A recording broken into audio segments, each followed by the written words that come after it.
Very good afternoon to all of you. I again welcome to all of you in plasma concept classes. Hey dear students, मैं बार बार एक ही चीज कोशिश कर रहा हूँ कि मैं तुम्हें बता सकूं कि केमिकल रिएक्शन लिखना आसान है। मैं आपको बार बार बता सकूं कि केमिकल रिएक्शन लिखना आसान है, और आप एक ही चीज को पता नहीं क्यों नहीं समझ पा रहे हो। सीधी सी बात है बच्चे, टोटल एलिमेंट कितने हैं? 118। उस एलिमेंट की पहचान कहाँ से होती है? उसके एटॉमिक नंबर से। उस एलिमेंट की पहचान कहाँ से होती है? उसके एटॉमिक नंबर से। और अगर एटॉमिक नंबर पता है तो उसमें कितना इलेक्ट्रॉन और कितना प्रोटॉन है भी पता है। अब व्यवहारिक बात, इलेक्ट्रॉन पे नेगेटिव चार्ज, प्रोटॉन पे पॉजिटिव चार्ज होता है, न्यूट्रॉन पे कोई चार्ज नहीं होता है। जब इतना हम जानते हैं तो हम ये भी जानते होंगे कि न्यूक्लियस के अंदर प्रोटॉन और न्यूट्रॉन होता है, और न्यूक्लियस के चारों तरफ अपने सेल में इलेक्ट्रॉन घूमता है। और हम ये भी जानते हैं कि अपना ऑक्टेट कंप्लीट करने के लिए, यानी आटोमोस्ट सेल में मैक्सिमम पहले सेल को छोड़कर बाकी सेल में 8 इलेक्ट्रॉन होने चाहिए। उसी चीज को फुलफिल करने के लिए इलेक्ट्रॉन लूज या गेन किया जाता है। जो एलिमेंट इलेक्ट्रॉन लूज करता है वो मेटल होता है, जो गेन करता है वो नॉन मेटल होता है। मैक्सिमम 1 2 3 इलेक्ट्रॉन लूज या गेन होता है। फिर मैंने आपको कहा, जब हम केमिकल रिएक्शन लिखते हैं तो हम उसमें उसे मॉलिक्यूल्स के रूप में लिखते हैं। मैंने बताया है ना कि जब भी हम केमिकल रिएक्शन लिखते हैं तो वहाँ उसे मॉलिक्यूल्स के रूप में लिखते हैं। जितना भी मेटल होता है सब मोनोएटॉमिक होता है, यानी जितना भी मेटल है, मैंने आपको क्या कहा था, 91 मेटल है जिसमें 71 नेचुरल अकरिंग मेटल है। ठीक है, 91 मेटल है, सारे के सारे मेटल मोनोएटॉमिक होते हैं। मोनोएटॉमिक का मतलब हो गया, जैसे मान लो सोडियम है Na, ठीक। अब ये ऑक्सीजन से रिएक्शन करेगा तो हम लोग वैलेंसी निकालेंगे, ठीक है, नील्स बोर के थ्योरी के द्वारा, जिसको इलेक्ट्रॉनिक कॉन्फ़िगरेशन कहते हैं, और देखेंगे कि ऑक्सीजन नॉन मेटल है। और ध्यान रखना होगा, ऑक्सीजन जब भी रिएक्शन करेगा वो O2 के रूप में करेगा, रिएक्शन होगा और हमारा इक्वेशन बनेगा Na2O। क्यों ऐसा बना? क्योंकि सोडियम की वैलेंसी 1, ऑक्सीजन की वैलेंसी 2। माइनस हमने लिखा है, लेकिन कोई जरूरत नहीं है कि आप माइनस लिखो, बताने के लिए कि माइनस लिख दिया इसका मतलब ये नॉन मेटल है, इसने 2 इलेक्ट्रॉन गेन किया है। और यहाँ प्लस अगर हम लिखते हैं तो ये मेटल है, इसने 1 इलेक्ट्रॉन लूज किया है। उल्टा चलता है, अगर लूज किया तो प्लस, गेन किया तो माइनस। और उल्टा क्या चलता है तो है ही ना। मान लो इलेक्ट्रॉन और प्रोटॉन की संख्या बराबर होती है। अब 1 इलेक्ट्रॉन चला गया तो प्रोटॉन ज्यादा हो गया भैया, और 2 इलेक्ट्रॉन आ गया तो प्रोटॉन कम हो गया। ये तो होता ही है, ठीक है, बस यही सिस्टम चलता है। अब मान लो जैसे मैग्नीशियम है, Mg, ये भी एक मेटल है। मैग्नीशियम का एटॉमिक नंबर 12, ठीक है, और Cl2 रिएक्शन कराते हैं। मैग्नीशियम की वैलेंसी 2, क्लोरीन की 1। जब रिएक्शन होगा क्या होगा?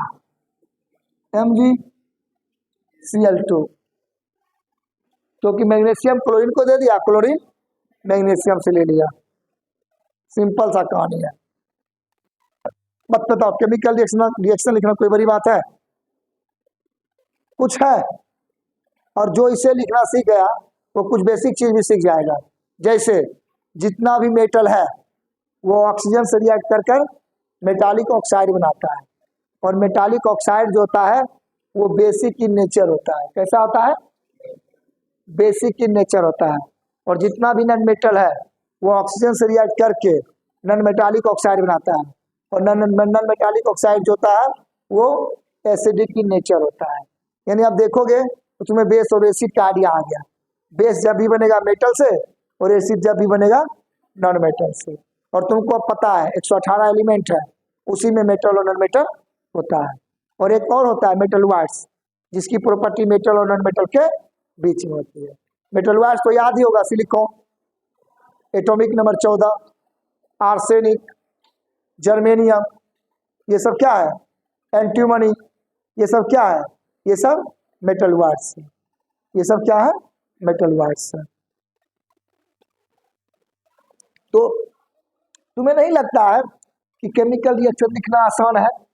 और कुछ नॉलेज अगर आ जाए, कुछ नॉलेज अगर आ जाए, जैसे मेटल ऑक्सीजन से रिएक्ट किया तो नॉन मेटालिक ऑक्साइड बनाया, और वही मेटालिक ऑक्साइड अगर वाटर से रिएक्ट कर लेता है तो बेस बना देता है। वही मेटल नॉन मेटल अगर ऑक्सीजन से रिएक्ट किया तो नॉन मेटालिक ऑक्साइड बना, और वही वाटर से भी रिएक्ट कर गया कौन, नॉन मेटालिक ऑक्साइड, तो एसिड बना देगा। अच्छा बताओ, एसिड बेस बनाना तुम सीख गए ना? अब acid base metal non metal class 10 का सबसे इंपॉर्टेंट चैप्टर है। अगर क्लास 10 का बच्चा ये दो कॉन्सेप्ट कर लेता है अपने अंदर तो विश्वास करो उसे कोई प्रॉब्लम नहीं होगी। केमिकल रिएक्शन लिखना तुम सीख ही गए, नंबर दे दीजिए, दे दीजिए उसको। केमिकल रिएक्शन लिखना तुम सीख ही गए, केमिकल रिएक्शन लिखना तुम सीख ही गए कि हम कैसे लिखेंगे। उसके बाद एसिड बेस फॉर्मेशन तुमको मोटा मोटी आ ही गया। अरे भैया जितना मेटल है सब बेस बनाता है।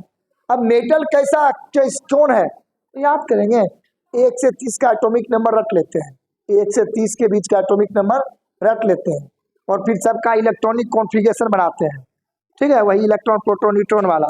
और देखेंगे जो अपना ऑक्टेट पूरा करने के लिए 1 2 3 लूज कर रहा है वो सब मेटल, जो 1 2 3 गेन कर रहा है वो सब नॉन मेटल। कोई दिक्कत होगा इसमें? Practice make a man perfect मैं हमेशा कहता हूँ, मैं फिर बोलता हूँ, देखो पढ़ाई मैक्सिमम 20-25 मिनट ही करो, लेकिन प्रैक्टिस 4 घंटे करो, 2 घंटे करो, 3 घंटे करो। अगर तुम प्रैक्टिस करोगे तभी तुम आगे बढ़ोगे। और पढ़ाई तो मैंने करा दी, कितना अच्छा पढ़ाई करा दी यार, कितना आसान चीज भाषा में बता दिया।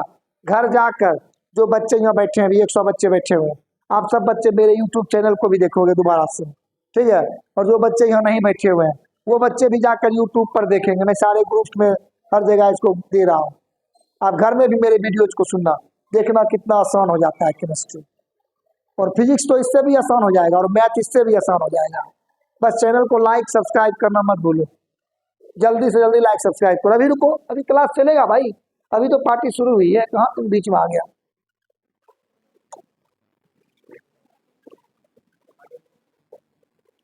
अब देखो, मैंने याद करो मैंने क्या कहा था, जब केमिकल रिएक्शन लिखना तुम सीख जाओगे, बात में पढ़ दीजिए आप लोग, गाइड जाइए, जब केमिकल रिएक्शन लिखना शुरू कर दोगे, ठीक है, केमिकल रिएक्शन लिखने की बुद्धि तुम्हारे अंदर आ जाएगी।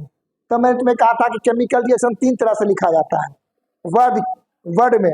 तो वर्ड वाला तो कहानी खत्म करो, वो तो बहुत पीछे रह गया।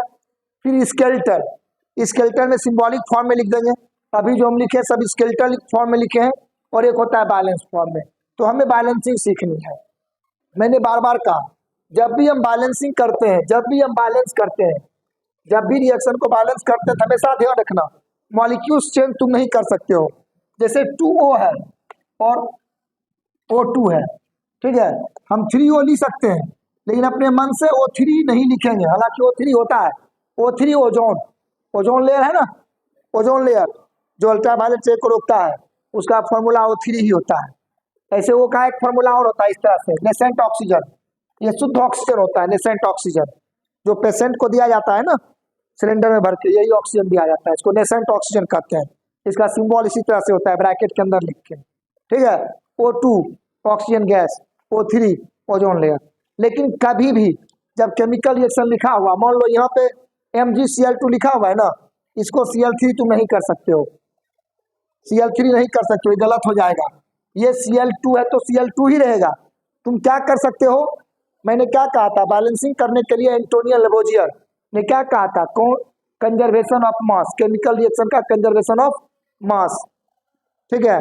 तो वहां पे क्या कहा था, mass of reactant equal to mass of product. और उस कंडीशन में हम लोग इसकी एटम, इसके एटोमोसिटी को चेंज ना करके नंबर्स ऑफ एटम को चेंज करेंगे। 2O का मतलब हो गया ऑक्सीजन का 2 एटम, 2O का मतलब हो गया ऑक्सीजन का 2 एटम, और O2 का मतलब हो गया ऑक्सीजन का 1 मॉलिक्यूल्स जिसकी एटोमोसिटी 2 है। अब बैलेंसिंग करने के लिए मैंने आपको पहले कहा था हीट एंड ट्रायल मेथड का यूज करो। अभी तत्काल हीट एंड ट्रायल मेथड का यूज करेंगे तो क्या लिखेंगे, पहले लिखेंगे, देखो पहले लिखेंगे LHS और लिखेंगे RHS। LHS मतलब रिएक्टेंट RHS मतलब प्रोडक्ट। अब देखो सोडियम, सोडियम कितना है, LHS में 1 है और RHS में 2। ऑक्सीजन कितना है, ऑक्सीजन कितना है यहाँ 2 और यहाँ पे RHS में 1। देखो बैलेंस है ये नहीं, तो इसको बैलेंस करने के लिए क्या करना होगा, मैंने तुम्हें पहले भी कहा था, जहां ऑक्सीजन होता है ना, ऑक्सीजन देख लो, ऑक्सीजन ज्यादा किधर है, इस साइड है, सेम यही नंबर यहाँ लिख दो। क्या ऐसे लिख सकते हैं, नहीं ऐसे तो लिख नहीं सकते हैं, तो यहाँ लिख दो, यहाँ लिखे। अब देखो सोडियम कितना हो गया, 2 दूना 4, ऑक्सीजन 2 और यहाँ सोडियम कितना है 1, तो यहाँ 4 कर दो, 4 कर दो, बैलेंस हो गया। अब इसका मास और इसका मास, जब एटॉमिक मास को किससे लिखते हैं, इससे। एटॉमिक मास का फॉर्मूला क्या होता है, Z+N होता है। जहां भी ऑक्सीजन वाला टर्म आता है, आंख बंद करके, जहां अगर LHS में ऑक्सीजन ज्यादा है तो उसको RHS में रख दो, और अगर RHS में ऑक्सीजन ज्यादा है उसको LHS में रख दो। ऐसा एक क्वेश्चन 1 सेकेंड के अंदर सॉल्व।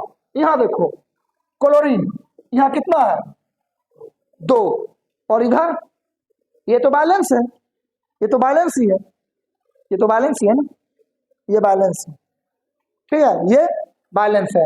ये जो कैल्शियम Ca+O2 क्या होगा, CaO, क्योंकि ऑक्सीजन की वैलेंसी 2 और इसके भी 2। अब यहाँ कितना है 2, यहाँ 2 लिख दो, बैलेंस हो गया। यहाँ भी 2 लिख दिए, कैल्शियम भी 2 हो गया, इक्वेशन बैलेंस हो गया। तो आप घर में जो ना आज सारे बच्चे, ठीक है, जितना भी मेटल है 1 से 30 के बीच में, सबको नॉन मेटल से रिएक्ट कराना, ऑक्सीजन से कराना, क्लोरीन से कराना, आयोडीन से कराना, फ्लोरीन से कराना, ब्रोमीन से कराना, और फिर सबको बैलेंस करना। इससे फायदा पता है क्या मिलेगा, तुमको एसिड और बेस बनाने की टेंडेंसी आ जाएगी। अरे अभी तो पार्टी शुरू हुई है, चलेगा और क्लास चलेगा और मजा आएगा।